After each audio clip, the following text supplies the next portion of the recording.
வணக்கம் நண்பர்களே. 90 days daily video போடுறதுல இன்னைக்கு நாள் 47. போன வாரமே நம்ம ஓலா வண்டி கோளாறு கொடுத்துச்சு, அதாவது பிரேக் போயிடுச்சு. சர்வீஸ்க்கு எடுத்துகிட்டு போயிருந்தால் அவங்க பிரேக்கை மட்டும் வாங்கிட்டு போங்க, பொங்கல் கழிச்சு வந்து மாட்டிக்கோங்கன்னு சொல்லிட்டாங்க. அதனால் வேலையாக 10 மணிக்கெலாம் ஷோரூமுக்கு கிளம்பிட்டேன். கஸ்டமர் நம்ம தான். அங்கே போனோம், பிரேக்கை ஃபிக்ஸ் பண்ண ஆரம்பிச்சிட்டாங்க. பிரேக்கெல்லாம் ஃபிக்ஸ் பண்ணி முடிக்கவே 1 மணி பக்கம் ஆயிடுச்சு. டேரெக்டாக வண்டியை அசுரத்தை பார்க்க தான் கொண்டு போனேன். ஏன்னா அவர் தான் வண்டி எங்கே பையான்னு கேட்டுகிட்டே இருந்தார்.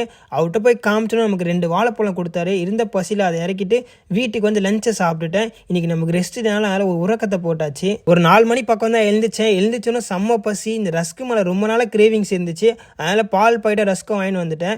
ஏன் ப்ரோ ரஸ்க்கு மேலே கிரேவிங்ஸாக கேட்டிங்கன்னா, ஆமாம், ஒரு 3 மாதமாக பார்த்தீங்கன்னா பிஸ்கெட்டு ரஸ்க்கு எதுவுமே சாப்பிடல. அதனால் இந்த ரஸ்க்கும் வாங்கி சாப்பிட்டுட்டேன். நண்பர்களே, இன்னைக்கு Jan 20 இந்த வருஷம் ஸ்டார்டிங்கில் நிறைய பேர் நிறைய ரெசர்வேஷன் எடுத்து இருந்திருப்பீங்க. அதெல்லாம் மறந்துட்டு இருந்திருப்பீங்க.